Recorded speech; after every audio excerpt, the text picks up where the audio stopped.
Assalamualaikum warahmatullahi wabarakatuh. Perkenalkan, nama saya Apoteker Samrotul Ilmi SSI M.Pharm dengan NIDN 0723107002. Saya dosen program studi pendidikan profesi apoteker Fakultas Ilmu Kesehatan Universitas Kadiri. Pendidikan formal saya adalah lulusan dari S1 Farmasi dan Profesi Apoteker dari Universitas Airlangga tahun 1996. Sedangkan S2 saya lulusan program studi Magister Ilmu Farmasi Universitas Surabaya tahun 2018. Saya menjadi dosen di Fakultas Ilmu Kesehatan Universitas Kadiri sejak Oktober 2018. Ada beberapa mata kuliah yang saya ampu baik pada jenjang pendidikan S1 Farmasi maupun pada jenjang profesi pendidikan apoteker di Fakultas Ilmu Kesehatan Universitas Kadiri. Pada kesempatan ini saya akan memaparkan pernyataan diri dosen dalam unjuk kerja Tri Dharma Perguruan Tinggi yang dapat disingkat PDD UKT-PT bidang pengajaran, khususnya pada mata kuliah swamedikasi. Adapun mata kuliah swamedikasi ini memiliki bobot 2 SKS dengan tim teaching terdiri dari 2 dosen, yaitu saya sendiri dan Ibu Nur Fahma Laili, apoteker. Pelaksanaan perkuliahan dengan metode tatap muka langsung dan juga bisa melalui Zoom meeting.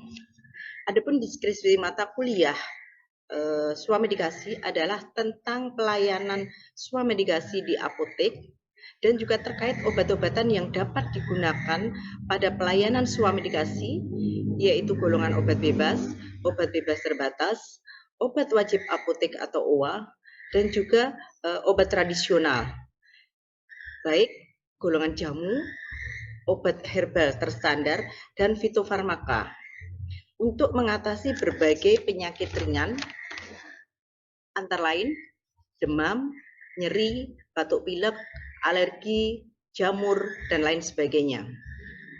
Setelah mahasiswa mengikuti pembelajaran mata kuliah swamedikasi, capaian pembelajaran yang diharapkan pada mahasiswa adalah bahwa mahasiswa mampu menerapkan dan memiliki keterampilan dalam melakukan pelayanan swamedikasi pada pasien yang membutuhkan, serta mampu memilihkan dan menjelaskan obat-obatan yang digunakan kepada pasien untuk mengatasi berbagai gejala dan keluhan yang sesuai dengan pokok bahasan pada materi pembelajaran.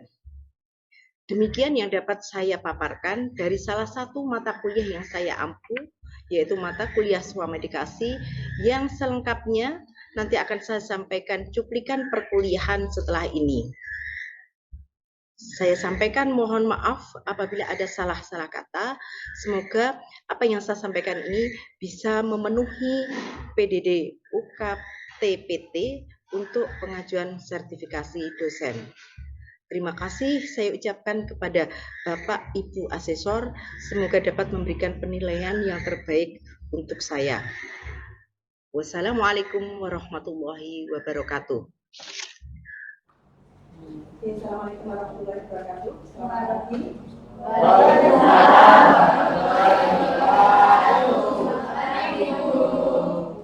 Oke, sebelum kita mulai kuliah hari ini, silahkan Ketua kelas memimpin doa supaya perkuliahan hari ini berjalan dengan lancar.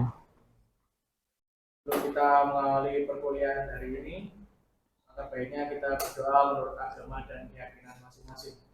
Berdoa dimulai.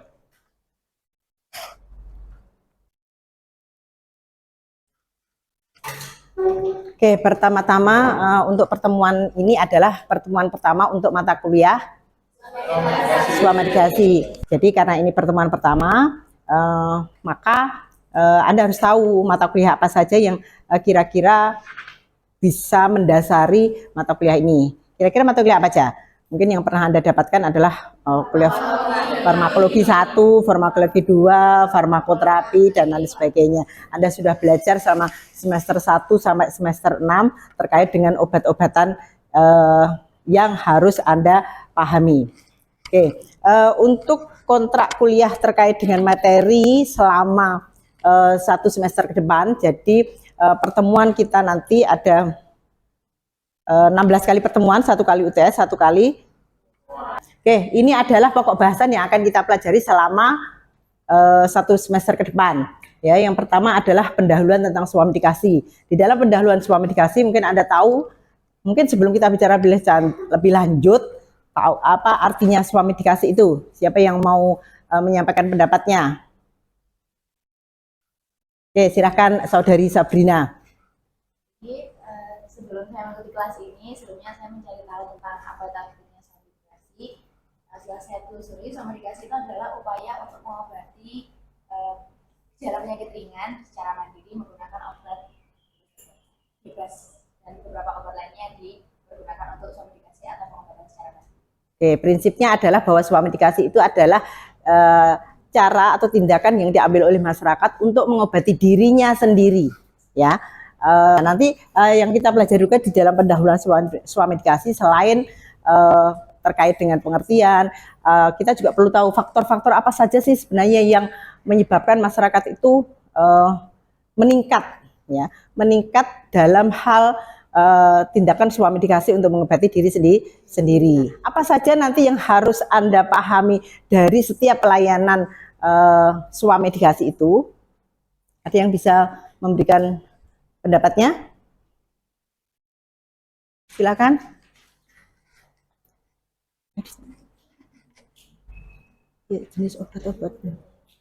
Bisa diulangi pertanyaan? Nanti dari setiap pelayanan swamdikasi dari setiap penyakit ini, kira-kira apa sih yang harus Anda bekal yang Anda punyai untuk bisa melaksanakan praktek pelayanan swamdikasi?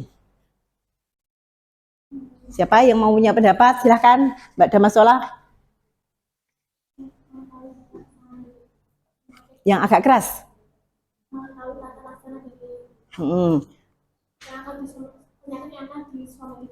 Oke, mengetahui tata laksana penyakit dari setiap penyakit yang akan dilakukan swamdikasi.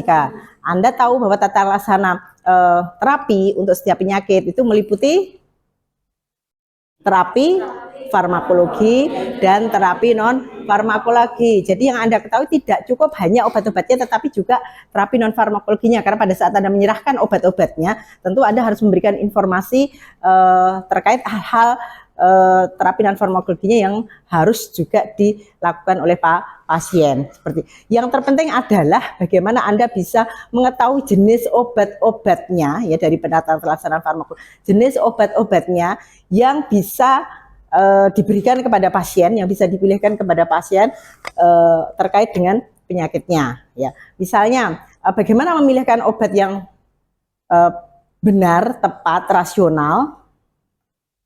Seperti yang saya pernah sampaikan, ada 3 prinsip. Mungkin ada yang masih ingat? Silakan, Mbak Sabrina. 3 hal untuk memilih obat. Yang pertama adalah efektivitas efek terapi. Yang kedua keamanan, yang mana efek samping dan juga kontraindikasi. Yang ketiga adalah harga yang terjangkau oleh pasien. Oke, itu menjadi pegangan prinsip Anda pada saat Anda nanti memberikan pelayanan swamdikasi kepada masyarakat. Bagaimana Anda memilihkan obat yang paling efektif untuk pasien. Yang kedua, melihat keamanannya. Jadi dari sisi keamanannya antara satu pasien dengan pasien lain bisa jadi berbeda. Karena ada efek samping yang bisa ditoleransi, ada efek samping mungkin yang tidak bisa ditoleransi oleh seorang pasien. Yang berikutnya adalah harga. Jadi kita harus bisa menyesuaikan kemampuan pasien dalam membeli obat swamdikasi. Oke, saya kira ini sudah dipahami ya terkait dengan materinya medikasi. Ya, nanti bisa Anda baca sendiri apa saja, sumber pustakanya cukup banyak.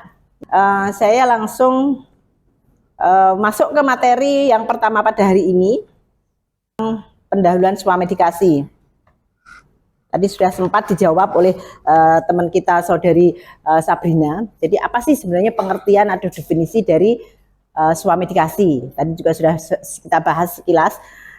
Prinsipnya bahwa itu adalah upaya seseorang pasien untuk mengobati dirinya sendiri, ya, dengan menggunakan obat-obatan. Umumnya tadi sudah kita masukkan golongan obat apa saja yang boleh dilakukan swamdikasi atas kemauan sendiri tanpa bantuan tenaga medis. Ya. Hal lain yang perlu Anda tahu bahwa terkait dengan tindakan swamedikasi ini dinyatakan bahwa lebih dari 60% masyarakat yang melakukan tindakan swamedikasi. Dari 60% tersebut 80% diantaranya mengandalkan obat-obat modern. Sehingga di mana pasien ini mendapatkan obat modern untuk keperluan swamedikasinya?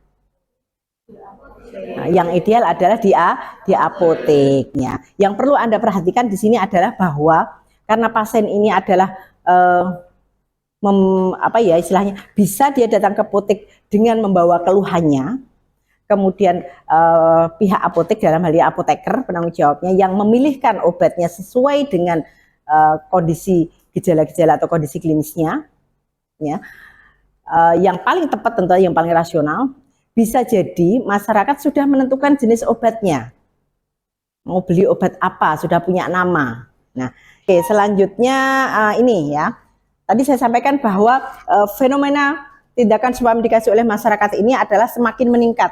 Kenapa semakin meningkat? Ada beberapa hal yang mendorong masyarakat sekarang pada saat dia merasakan keluhan penyakitnya, dia tidak lebih dulu datang ke fasilitas pelayanan kesehatan atau ke dokter, tetapi lebih memilih pengobatan sendiri.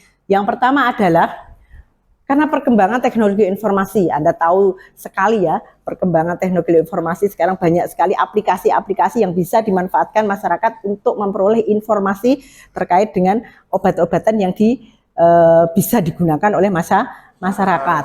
Kemudian yang kedua adalah peningkatan jumlah tempat pelayanan kefarmasian atau apotek. Anda tahu sekarang apotek itu bisa berjejer-jejer tanpa ada batasan minimal jarak. Kenapa demikian? Tentu regulasi ini diberikan oleh pemerintah dengan tujuan untuk membantu, memudahkan masyarakat mendapatkan obat yang dibutuhkan dengan jarak yang dekat dari rumahnya. Oke, yang berikutnya adalah berubahnya peraturan tentang obat atau farmasi, ya, yang bisa memudahkan juga masyarakat untuk mengakses obat-obatan. Kesadaran masyarakat akan pentingnya arti sehat, ya. Ini sangat dipicu oleh kemarin ada kasus pandemi COVID-19. Dengan kemarin kejadian pandemi COVID-19, masyarakat secara umum menyadari pentingnya arti sehat, ya. Obatan masyarakat secara sendiri itu ada dampak positifnya dan ada dampak negatifnya. Nah, nanti hal ini penting untuk diketahui Anda semua sebagai calon apoteker, ya. Apa dampak positifnya? Ya, apa dampak negatifnya? Saya kira ini Anda bisa baca. Kemudian berdasarkan riset kesehatan dasar, ternyata diketahui bahwa ini hal yang penting yang perlu disampaikan. Rumah tangga Indonesia itu umumnya menyimpan obat. Kalau Anda datang ke rumah-rumah Anda sendiri aja, ya, pasti di rumah itu menyimpan obat. Untuk apa? Nah, untuk jaga-jaga katanya, ya.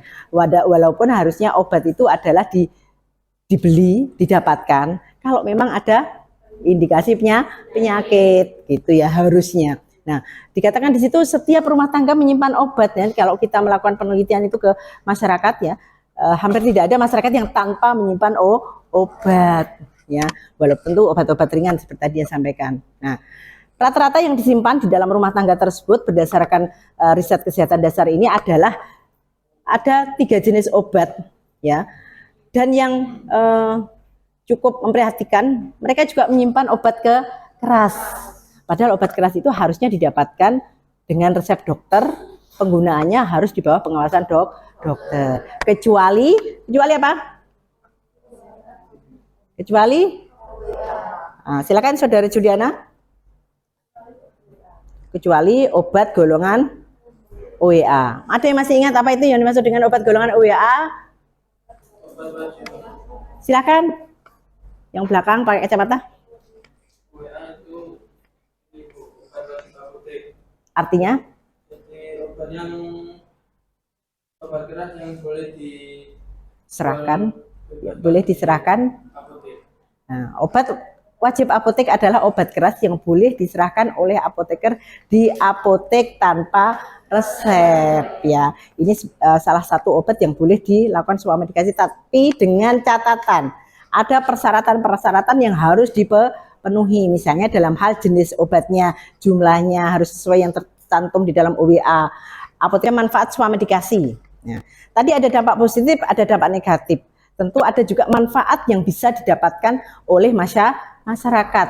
Manfaat itu bisa didapatkan kalau pelaksanaan swamedikasi yang dilakukan itu memang benar dan rasional, ya. Rasional itu meliputi apa? Mas ada ingat? Tepat indikasi, tepat obat, tepat dosis, tepat cara pemakaian, interval waktu pemakaian, durasi atau lamanya penggunaan obat. Dan yang terakhir adalah pada efek samping obat, ya. Namun demikian, apabila swamedikasi ini dilakukan tanpa pemikiran atau tanpa tadi ya benar dan rasional, itu akan menjadikan suatu pemborosan, apalagi kalau itu hanya untuk persediaan. Oke, tadi sudah saya sampaikan ya golongan obat untuk swamedikasi. Nanti Anda masih ingat kan ya, yang termasuk golongan obat bebas itu apa? Bisa memberi contoh yang masuk golongan obat bebas, Mbak Junia? Obat bebas itu terdiri dari paracetamol, Contohnya paracetamol. Ibuprofen yang 200 mili mungkin ya. Nah, ada obat bebas terbatas. Mbak siapa ya? Dwi Haryani ada? Oke, silakan. Apa ini maksud dengan obat bebas terbatas? Kemudian contohnya apa? Obat dengan logo lingkaran warna biru dengan tepi hitam yang bisa dibeli tanpa resep dokter. Dan ada yang ini tanda peringatan. Ada berapa tanda peringatan? 6 tanda peringatan. Nanti bisa dibaca ulang lagi ya. Kemudian contohnya obatnya? Golongan obat-obat batuk, pilek dan sebagainya ya. Nah, kemudian untuk obat wajib apotek tadi sudah dijelaskan oleh saudara Niam ya. Kemudian bisa memberi contoh ya, bisa memberi contoh Mas Zufar yang masuk OWA itu contohnya obatnya apa? Natrium diklofenak, ibuprofen, apalagi asam mefenamat dan lain-lain. Sudah punya daftarnya kan? Sudah ya, nanti setiap mahasiswa harus punya daftarnya OWA 1, OWA 2, dan OWA 3. Sehingga kita nanti pada saat memberikan obat sebagai apoteker, tentu saja kalau Anda sudah sebagai apoteker itu tahu obat kelas apa sih yang boleh diserahkan tanpa resep dokter melalui pembelian secara swamedikasi. Berikutnya adalah obat tradisional. Obat tradisional meliputi jamu, obat herbal terstandar, dan fitofarmaka. Saya kira ini sudah kita bahas di mata kuliah obat tradisional, cara penggunaan obat, lama pemakaian obat seperti tadi yang sudah saya sampaikan. Tahu tindakan harus dilakukan jika terjadi efek samping ya. Artinya efek samping misalnya contoh paling mudah, efek samping asam mefenamat itu apa? Iritasi lambung. Sehingga kalau itu bagaimana supaya itu tidak terjadi cara pengatasannya? Kalau sudah tahu misalnya asam mefenamat itu bisa mengiritasi lambung. Dikonsumsi setelah makan. Dikonsumsi setelah makan, dan dipastikan bahwa pasiennya itu tidak punya gangguan atau riwayat mah, gastritis dan sebagainya. Kalau memang punya riwayat itu berarti ada kontraindikasi, maka dipilihkanlah obat analgesik yang lain yang lebih aman. Gitu ya teman-teman, saya kira sudah paham semua ya. Oke, kemudian ini adalah ini yang penting, peran apoteker pada swamedikasi. Mungkin bisa disampaikan peran swamedikasi, Mas Syahrul. Peran apoteker ya. Untuk peran apoteker pada swamedikasi yaitu merespon keluhan yang disampaikan oleh pasien saat melakukan swamedikasi, terus memberikan solusi terhadap masalah pasien, yaitu informasi tentang obat swamedikasi atau harus dirujuk ke dokter. Dan ketiga, dari tindakan tersebut merupakan tuntutan praktek apoteker berdasarkan peraturan perundang-undangan ya. Oke, jadi seperti yang tadi sudah saya sampaikan, karena pembelian obat secara swamedikasi ini adalah tanpa advice dari dokter, maka menjadi tanggung jawab atau kewajiban dari apoteker untuk bisa membantu memilihkan obat yang paling tepat bagi pasien. Dia atau apoteker dalam hal pelayanan swamedikasi ada 3 hal. Yang pertama, kemampuan untuk melakukan tracing. Yang kedua, kemampuan untuk mendengarkan atau punya listening skill yang bagus. Yang ketiga,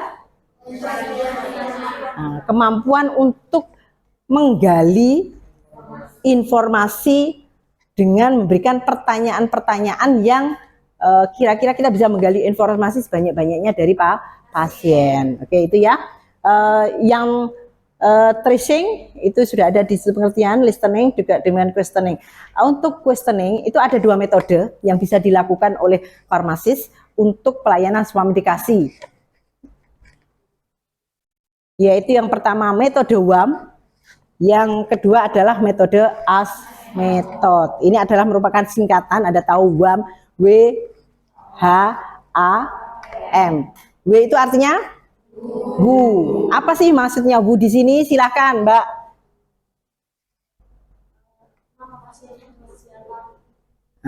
Siapa pasien yang menggunakan obat tersebut. Jadi kita pada saat memberikan pelayanan swamedikasi harus tahu pasti. Karena bisa jadi orang yang datang ke apotek itu bukan berarti dia yang minum obat tersebut. Bisa jadi dia membelikan obat anaknya, orang tuanya, keluarganya yang lain. Sehingga kita harus menggali siapa sih sebenarnya yang sakit yang menggunakan obat yang akan dibelikan secara swamedikasi tersebut. Dan yang setelah tahu siapa yang sakit yang menggunakan obat, apakah itu dewasa, anak-anak, itu juga penting disampaikan. Kemudian juga gejala-gejalanya yang dirasakan. Ya. Berikutnya adalah H, artinya how, artinya ya, berapa lama gejala tersebut dirasakan oleh pasien.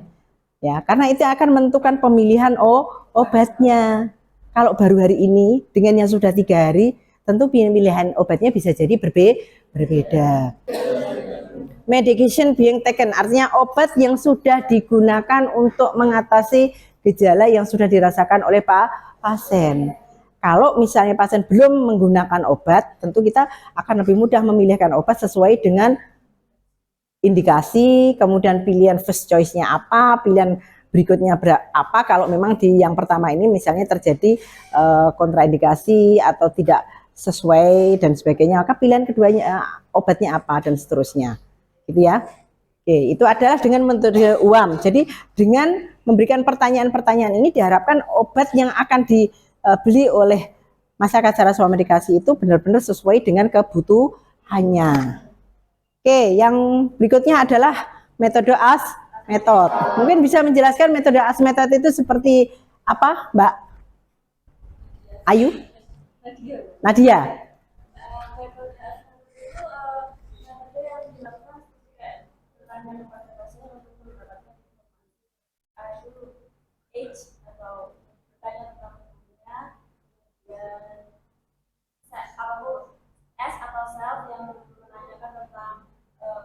Siapakah yang menderita gejala tersebut? Terus M?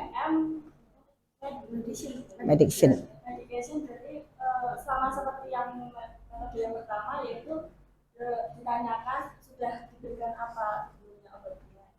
Kemudian itu ekstralusin atau usaha apa yang digunakan, seperti seumpamanya demam, apakah sudah diberikan kompres dengan air panas, air hangat. Terus berikutnya berapa lama? Gejalanya kemudian histori, apakah mempunyai penyakit, riwayat penyakit atau riwayat pengobatan lain yang digunakan ya. Terus atau Adakah gejala lain yang dirasakan selain gejala utama tadi? Terakhir? Danger atau apakah memiliki gejala yang berbahaya? Mungkin itu yang terkait dengan penggunaan obat oleh masyarakat perlu ya. Kemudian juga efek pada gaya hidup, artinya selain penggunaan obat, maka tadi disampaikan adalah kita juga harus menjelaskan terapi non farmakologinya yang bisa mendukung tercapainya hasil terapi penggunaan obat ya. Hal lain yang juga perlu disampaikan kepada pasien adalah cara penyimpanan obat supaya obat itu kualitasnya tetap terjamin dengan penyimpanan yang benar. Ini adalah literatur tambahan dari jurnal penelitian saya dengan beberapa dosen yang lain, yaitu tentang hubungan karakteristik pasien dengan perilaku swamidikasi analgesik di apotek Kabupaten Kediri. Jadi ada beberapa apotek ya yang Kabupaten Kediri yang mewakili. Nah, penelitian ini berisi informasi terkait gambaran karakteristik pasien dan juga perilaku swamidikasi analgesik, ya khusus obat analgesik, dan hubungan karakteristik pasien terhadap perilaku swamidikasi. Ya, ada bagaimana cara kita untuk menghimbau mungkin masyarakat luas yang suka menggunakan obat sisa dari saudaranya yang terkadang indikasinya itu belum tentu tepat untuk kondisi pasien tersebut. Oke, tentu ini jika pasien datang ke apotek ya, taunya apoteker akan tahu kalau pasien datang ke apotek dan apoteker bisa menggali informasi sehingga ketahuan, oh ternyata pasien ini menggunakan obat sisa kemudian ingin melanjutkan dengan membeli sendiri di apotek. Tentu hal ini perlu disampaikan kepada pasien tersebut ya, bahwa dengan gejala yang sama belum tentu obatnya sama jika penyebab penyakitnya berbeda. Itu hal lagi yang harus diperhatikan teman-teman. Pada saat Anda memberikan pelayanan swamidikasi, pada saat ada tracing itu harus bisa menentukan gejalanya itu berdasarkan gejala minor, moderat, atau mayor. Kalau gejala-gejala yang dirasakan oleh pasien itu masih pada tahap minor atau moderat, gejala-gejalanya ringan sampai sedang, maka kita bisa membantu untuk pelayanan swamedikasi. Tetapi kalau sudah gejalanya mayor, berat, ya gejala-gejala tersebut, maka kita sebagai apoteker harus mampu memberikan saran kepada pasien untuk melakukan periksa ke rumah sakit, ke klinik atau ke dokter supaya mendapat. Oh ya, silakan Mbak, siapa Ayu ya?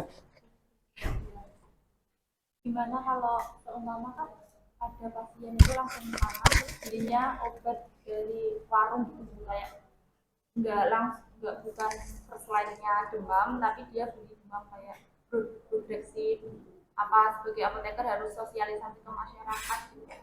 Oke ya, jadi kalau ada masyarakat dia membeli obat ke warung atau ke toko ya yang bukan fasilitas pelayanan kefarmasian yang resmi, tentu kalau untuk obat bebas boleh enggak? Boleh, karena obat bebas ya yang masuk golongan obat tadi adalah logo warna hijau dengan lingkaran tepi warna hitam, itu boleh diperjualbelikan siapapun, boleh diperjualbelikan di toko-toko, di warung, dan siapapun boleh membelinya. Namun tetap harus diingat bahwa yang paling aman itu adalah ya membelinya di fasilitas pelayanan kefarmasian yang resmi, karena dia akan mendapatkan informasi yang sesuai dengan kebutuhan obatnya, sesuai dengan penggunaan obatnya dan sebagainya. Nah, saya kira demikian ya teman-teman. Ya, sudah saya jelaskan cukup lengkap terkait dengan pendahuluan swamedikasi, faktor apa saja yang menyebabkan tindakan swamedikasi dan seterusnya.